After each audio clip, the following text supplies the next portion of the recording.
सिया राम, जय सिया राम, जय सिया राम। भक्तजनों, आज आप सभी को राम मंदिर बनने की बहुत बहुत बधाई। जो भगवान श्री राम अपने जन्मभूमि के निवास स्थान पर आज स्थापित हुए हैं और जिसको हम बड़ी धूमधाम से आज पूरे देश में और हर वर्ग, हर समुदाय, हर कोई सब इसको बड़ी धूमधाम से मना रहा है। जैसे हम अपनी दिवाली को मनाते हैं, ऐसे ही आज हर जगह भंडारे हुए हैं, मंदिरों में कीर्तन हुए हैं, सुंदरकांड हुए हैं, प्रसाद वितरित हुआ है, हर घर में झंडा लहराया गया है श्री राम का। जैसे 15 अगस्त को तिरंगा लहराते हैं, आज हर भारतवासी ने अपने घर पर श्री राम का झंडा लगाया है। और आगे की कथा को आज बढ़ाते हुए बड़े आनंद के साथ करते हैं कि कल जटायु जो थे सीता माता के बचाते हुए अपने प्राणों की बलिदान दे दिया और जटायु जी बैकुंठ को चले गए और राम जी ने उनकी क्रिया की। और फिर जैसे ही जटायु वहाँ पहुँचे तो राम जी कहने लगे कि आप मेरे पिता को मत बताना इस बात के बारे में, नहीं तो वो बड़े दुखी होंगे। तो आगे की कथा है, फिर जहाँ धनी लोग, जहाँ धनी लताओं व वृक्षों वन घन सघन थे, वहाँ बहुत से पशु पक्षी मृग सिंह आदि रहते थे। वहीं रास्ते में आते हुए कबंध को राम जी ने मारा। तब उसने श्राप की बात बताई। मुझे दुर्वासा ने श्राप दिया था कि वह पाप आज प्रभु के चरणों के दर्शन से दूर हो गया। यह सुनकर श्री राम जी बोले, हे गंधर्व, मैं तुमसे कहता हूँ सुनो, मुझे ब्राह्मण द्रोही नहीं सुहाता। मन कर्म और वाणी से जो छल छोड़कर जो ब्राह्मण की सेवा करता है, मुझ समेत ब्रह्मा और शिव आदि देवता उसके वश में हो जाते हैं। श्राप देते हुए, ताड़ना करते हुए, कठोर वचन कहता हुआ भी विप्र पूज्य होता है, क्योंकि संत कहते हैं ब्राह्मण शील गुण से ही हीन पूजनीय है और गुणवान ज्ञानी शूद्र भी पूज्य नहीं है। श्री राम जी ने अपना धर्म कहकर उन्हें समझाया और अपने चरणों में कबंध की प्रीति देखकर उसके मन को प्यारा लगा। फिर वह श्री राम जी के चरणों में सिर नवाकर अपनी गति का पर आकाश द्वारा गंधर्व लोक को चला गया। उदार राम जी उसको उत्तम गति दे सबरी के आश्रम में गए। राम जी को आए देखकर सबरी को मतंग मुनि के वचन हृदय में भले लगे और कमल नेत्र, विशाल भुजाएं, मस्तक पर जटाओं के मुकुट, हृदय पर वनमाला धारण किए सांवले और गोरे सुंदर दोनों भाई को देखकर सबरी उनके चरणों में लिपट गई। वह प्रेम में मगन हुई और उसके मुख से वचन नहीं निकला। बार बार चरण कमलों से सिर नवा रही है। जल लेकर आदर पूर्वक प्रभु के चरण धोए और आसन पर बिठाया। सबरी ने बहुत रसीले कंदमूल फल लाकर श्री राम जी को दिए। प्रभु रामचंद्र जी उनका स्वाद बारंबार बखान कर प्रेम से खाए। हाथ जोड़कर सामने खड़ी हो गई। प्रभु को देखकर उसके हृदय में प्रेम उबड़ा और वह बोली, मैं आपकी स्तुति कैसे करूं? नीच हूँ और मेरी बुद्धि बहुत ही मंद है। नीच से महानीच स्त्रियां हैं, उनमें भी मैं अत्यंत मूर्ख और गंवार हूँ। श्री राम जी बोले, हे भामिनी, मैं तो केवल भक्ति का नाता मानता हूँ। जाति पाति, कुल, धर्म, बड़प्पन, धन, बल, कुटुंब, गुण और चतुराई, इन सब के होने पर भक्ति से रहित मनुष्य ऐसा लगता है जैसे बिना जल का मेघ।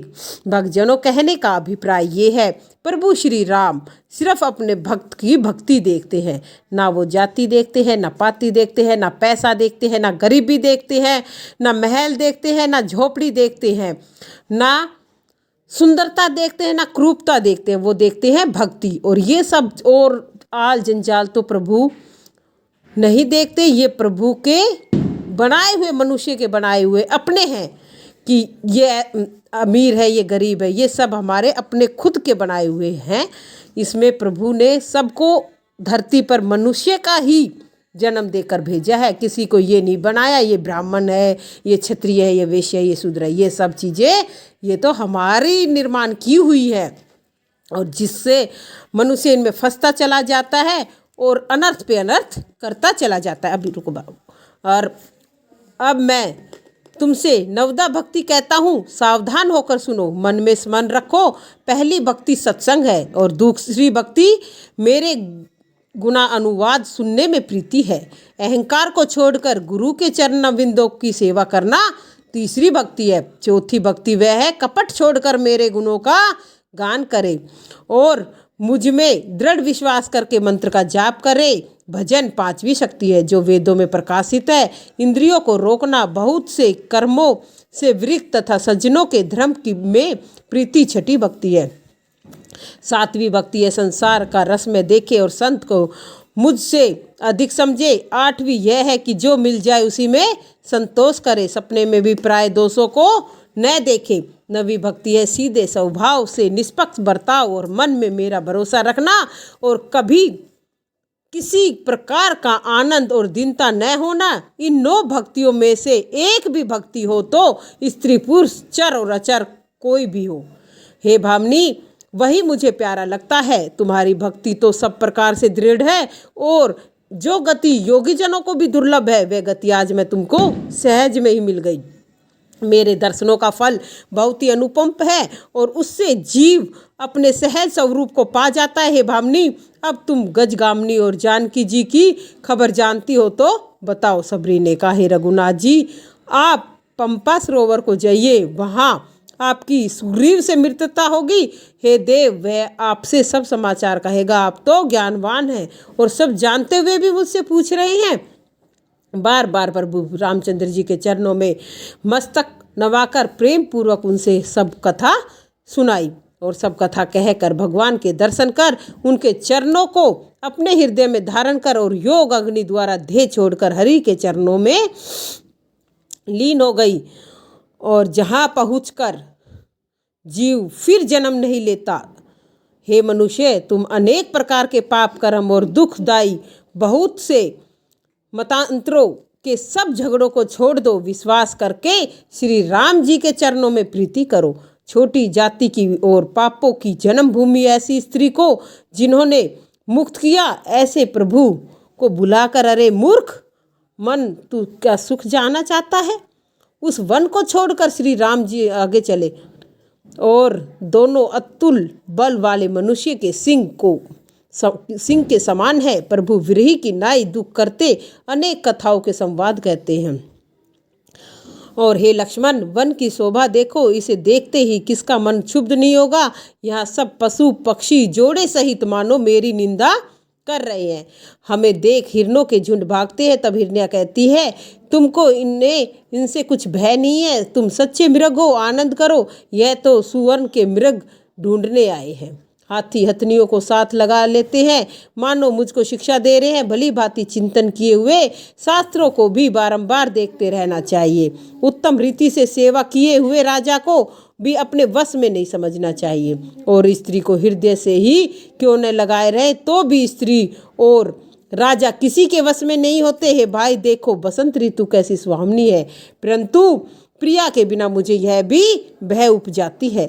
मुझे विरह व्याकुल और बलहीन और बिल्कुल अकेला जानकर वन के भोरे पक्षियों को साथ लेकर कामदेव ने मुझको आ दबाया है। परंतु जब उसका दूत यह देख गया है कि मैं भाई सहित हूँ, तो उसकी बात सुनकर कामदेव ने अपनी सेना रोक कर मानो छावनी डाल दी है और विशाल वृक्षों पर लताएं उलझी है, मानो अनेक प्रकार के तंबू तान दी हैं। केले के ताड़ व वृक्ष सुंदर ध्वजा पताकाएं हैं। इन्हें देख जिनका मन मोहित न हो उसी को धैर्यवान जानना चाहिए। अनेक प्रकार के वृक्ष फूल रहे हैं, मानो अनेक बाने धारण किए हुए तीरंदाज हैं और कहीं कहीं सुंदर वृक्ष शोभायान है, मानो योद्धा छावनी डाले पड़े हैं। कोयल कूक रही है, मानो हाथी चिंघाड़ रहे हैं। कुलंग और महोग पक्षी मानो ऊंट और खच्चर हैं और मोर चकोर तोते कबूतर हंस मानो ताजी घोड़े हैं। तीतर और बटेर पैदल सिपाहियों के झुंड है। कामदेव की सेना का वर्णन नहीं हो सकता। पर्वतों की सिलाई रथ और झरने का शब्द नगाड़ा है। पपैया मानो गुण पर शंख बंदी है। भोरों का गुजरना ही सहनाई है, त्रिविध ब्यार मानो दूत बनकर आई है। इस प्रकार कामदेव अपनी ही चतुर्गनी सेना साथ लेकर आए हैं और सबको चुनौती दे रहे हैं। हे लक्ष्मण, कामदेव की सेना को देखने से जो धीर बने रहते हैं, संसार में उन्हीं की गिनती है।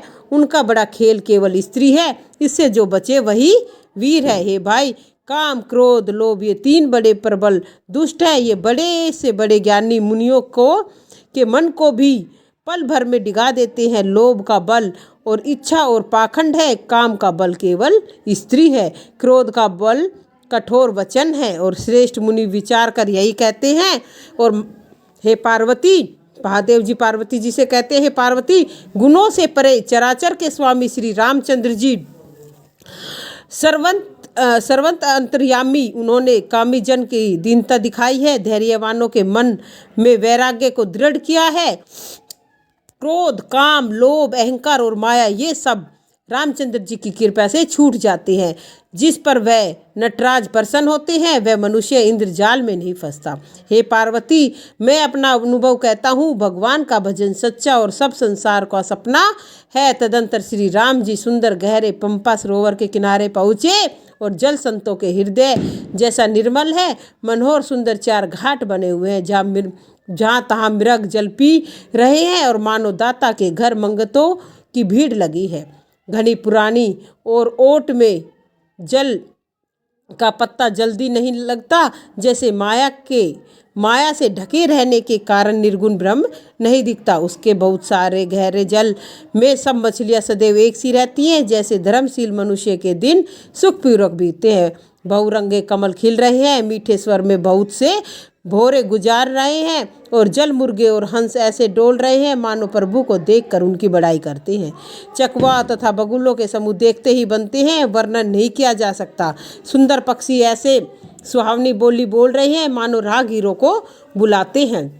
सरोवर के निकट मुनियों के घर छाए हैं, उनके चारों ओर वन और वृक्ष की सुशोभित चंपा, मोलसरी, कदम, तमाल, पांडी, कटहर और ढाक और आम आदि अनेक वृक्षों के नए नए पत्ते और फूल खिल रहे हैं। भोरों की मंडली गुंजार रही है, वहाँ निरंतर स्वाभाविक मन को हरने वाले शीतल मंद सुगंधित वायु बहती है।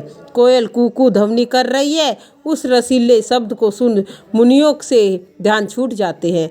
फलों के बोझ से वृक्ष झुककर भूमि से लग गए हैं, जैसे परोपकारी पुरुष संपत्ति पाकर सुख झुक जाते हैं। सुंदर सरोवर को देखकर श्री रामचंद्र जी ने उसमें स्नान किया और बहुत सुख पाया। फिर एक उत्तम वृक्ष की सुंदर छाया देखकर उसके नीचे लक्ष्मण सहित श्री रामचंद्र जी बैठ गए। फिर वहाँ सब देवता और मुनि आए और स्तुति करके अपने अपने धाम को चले गए। कृपालु श्री रामचंद्र जी अति प्रसन्न बैठे और लक्ष्मण जी ने रसीली कथा कह रहे हैं। भगवान श्री रामचंद्र जी को विरह युक्त देखकर नारद जी के मन में बड़ा संकोच हुआ और मेरे श्राप को अंगीकार करके श्री राम जी अनेक प्रकार से दुखों का भार सह रहे हैं। ऐसे प्रभु को जाकर देखूं, फिर ऐसा अवसर न आएगा, यह विचार कर हाथ में वीणा लिए नारद जी वहाँ गए और श्री राम जी सुखपूर्वक बैठे थे। वे राम जी के चरित्र को प्रेम के साथ मधुर वाणी से में बहुत ही भांति से बखान कर गाते आ रहे हैं। दंडवत करते ही श्री राम जी ने उठा लिया और बड़ी देर तक छाती से लगाए रखा। फिर कुशल आगमन पूछकर पास बैठा लिया और लक्ष्मण जी ने सादर चरण धोए। बहुत प्रकार से प्रार्थना करके प्रभु को मन में प्रसन्न जानकर कमल के समान हाथ जोड़कर नारद जी यह वचन बोले, हे परम उद्धार रघुनाथ जी, सुनिए, आप सुंदर अगम और सुगम वर देने वाले हैं स्वामी। यद्यपि आप अंतर्यामी और सब जानते हैं, तो भी एक वर मांगता हूँ और आप दीजिए। श्री राम जी ने कहा, हे मुनि, तुम मेरे स्वभाव को जानते हो, मैं अपने भक्तों के क्या छुपाए रखता हूँ। हे मुनीश्वर, मुझे ऐसी प्यारी कौन सी वस्तु है जिसे तुम नहीं मांग सकते। भक्तों को अदय मेरे पास कुछ नहीं है, मेरा विश्वास भूल कर भी न त्यागना। तब नारद जी प्रसन्न होकर बोले, मैं ठिठाई करता हूँ और यह वर मांगता हूँ कि यद्यपि आपके नाम बहुत है और वेद कहते हैं वे एक से एक बढ़कर हैं, तो भी हे नाथ, राम नाम सब नामों से बढ़कर और पाप रूपी पक्षियों को बेंधने के लिए बहेलिए का रूप है। आपकी भक्त रूपी पूर्णिमा की रात में राम नाम रूपी चंद्रमा अन्य नाम रूपी तारागणों समेत भक्तों के हृदय रूपी आकाश में वास करे। कृपया सिंधु श्री रामचंद्र जी ने मुनि से कहा, ऐसा ही होगा। तब नारद जी बहुत प्रसन्न मन होकर प्रभु के चरणों में मस्तक नवाया। फिर नारद जी रघुनाथ जी को बहुत प्रसन्न जानकर मधुर वाणी से बोले, हे राम जी, जब आपने अपनी माया भेजकर मुझे मोहित किया था तब मैं विवाह करना चाहता था। हे प्रभु, आपने किस कारण से नहीं करने दिया? घूमने और प्रभु से पूछने लगे और प्रभु ने कहा, सुनो मुनि, मैं प्रसन्नता पूर्वक कहता हूँ कि जो सब भरोसा छोड़कर मुझे भजते हैं उनकी मैं सदा रखवाली करता हूँ। जैसे माता बालक की रक्षा करती है, छोटा भाई जब अग्नि व सर्प को पकड़ने भागता है तब माया उसे अलग करके बचा लेती है। बड़ा होने पर बालक से माता प्रेम तो करती है पर पिछली बात नहीं रहती। ज्ञानी मेरे बड़े बालक के समान है और मान रहित भक्त शिशु के समान है। सेवक को तो मेरा ही बल है, ज्ञानी को अपना बल है। क्रोध काम उन दोनों के शत्रु हैं। ये विचार पंडित जन मुझे भजते हैं और ज्ञान पाकर ही मेरी भक्ति नहीं छोड़ते। काम क्रोध लोभ अहंकार आदि यह मोह की प्रबल सेना है। इनमें सबसे अधिक कठिन दुख देने वाली माया रूपनी स्त्री है। हे मुनि सुनो, पुराण वेद और संत जन कहते हैं, मोह रूपी वन के लिए स्त्री बसंत ऋतु है। वह स्त्री जप तप नियम रूपी जलाशयों को ग्रीष्म ऋतु होकर सर्वदा सुख देती है। काम क्रोध अहंकार ईर्ष्या रूपी मेंढकों को स्त्री वर्षा ऋतु के समान देने वाली है। खोटी इच्छाएं मानो कुमुदनियों के समूह हैं, उनको स्त्री सदा सुख देने वाली शरद ऋतु है। सब धर्म कमलों के समूह हैं और उनको स्त्री हिम ऋतु होकर दुख देती है। फिर ममता रूपी अवसार स्त्री रूपी शिशिर ऋतु को हरा भरा हो जाती है। पाप रूपी उल्लुओं के समूह को सुख देने के लिए स्त्री महा अंधेरी रात के समान है। बुद्धि बल शील सत्य ये सब मछलियाँ हैं, उनके लिए स्त्री वंशी का समान है, ऐसे चतुर लोग कहते हैं। दोषों की जड़ दुख देने वाली स्त्री सब दुखों की खान है। मुनि, मन में ये जानकर विवाह करने से आपको मैंने रोका था। श्री राम जी के सुहावने वचन सुनकर मुनि का शरीर पुलकित हो गया और आंखें भर आई। कहो, ऐसी रीति कौन से स्वामी की है जो अपने सेवक पर इतनी ममता और प्रीति रखते हैं, जो भ्रम छोड़कर ऐसा प्रभु का भजन नहीं करते। वे मनुष्य ज्ञान के दरिद्र महामूर्ख भाग्यहीन हैं। फिर नारद जी आदर सहित बोले, ज्ञान से परिपूर्ण रामचंद्र जी सुनियो।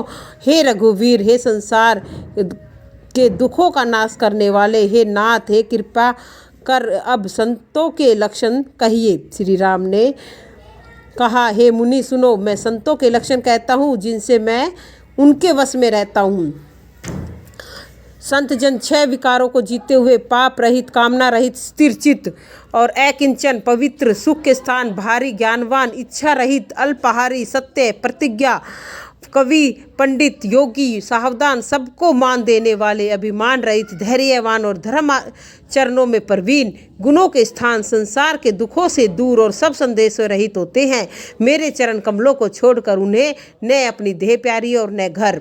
वे अपने गुण कानों से ही सुनते ही सकुचाते हैं और प्राय गुण सुनने से बहुत प्रसन्न होते हैं। वे एक समान शांत स्वभाव वाले होते हैं, नीति को नहीं छोड़ते, स्वभाव से सीधे और सबसे प्रेम करते हैं। वे जप तप व्रत दम संयम नियम में रहते हैं और गुरु गोविंद और ब्राह्मणों के चरणों में प्रेम करते हैं। उनमें श्रद्धा क्षमा मित्रता दया मुद्दा तथा मेरे चरणों में निष्कपट प्रेम होता है। वह एवं वैराग्य ज्ञान निर्मलता विज्ञान वेद पुराणों का यथार्थ बोध रहता है। पाखंड अभिमान मान मद कभी नहीं करते, भूल कर भी वो कुमार्गामी नहीं रहते। मैं सदैव मेरी लीलाओं को गाते तथा सुनते हूँ, बिना स्वार्थी दूसरों की भलाई में लगे रहते हैं। सुनो मुनि, साधुओं के जितने गुण हैं ना, उनको सरस्वती और वेद भी नहीं कह सकते, सरस्वती जी और शेष जी भी नहीं कह सकते। यह सुनते ही नारद जी ने राम जी के चरण कमल पकड़ लिए और दीन बंधु कृपाल ने अपने भक्तों के गुण अपने ही मुख से वर्णन किए। नारद जी बार बार प्रभु के चरणों में प्रणाम कर ब्रह्मलोक को चले गए। और वो प्राणी धन्य है जो सब आशा छोड़कर श्री हरि के रंग में रंग जाए। और रावण के शत्रु श्री रामचंद्र जी के पवित्र यश को जो कोई लोग गावेगा सुनेगा, वे बिना वैराग्य जप और योग के निश्चय ही राम भक्ति को पावेगा ही। वे हे मन, स्त्रियों का शरीर दीपक के लो के समान है, उसमें तू पतंगा न बन। काम क्रोध और मद को छोड़कर श्री राम का भजन कर, सदा सत्संग कर। बोलो जय सिया राम, जय सिया राम, जय सिया राम। भक्तजनों, आज हमारा यहाँ अरण्य कांड खत्म हुआ है। कल से किष्किंधा कांड शुरू होगा और इसी के साथ प्रभु के नाम का भजन करते हुए और प्रभु की लीलाओं का आनंद लेते रहेंगे।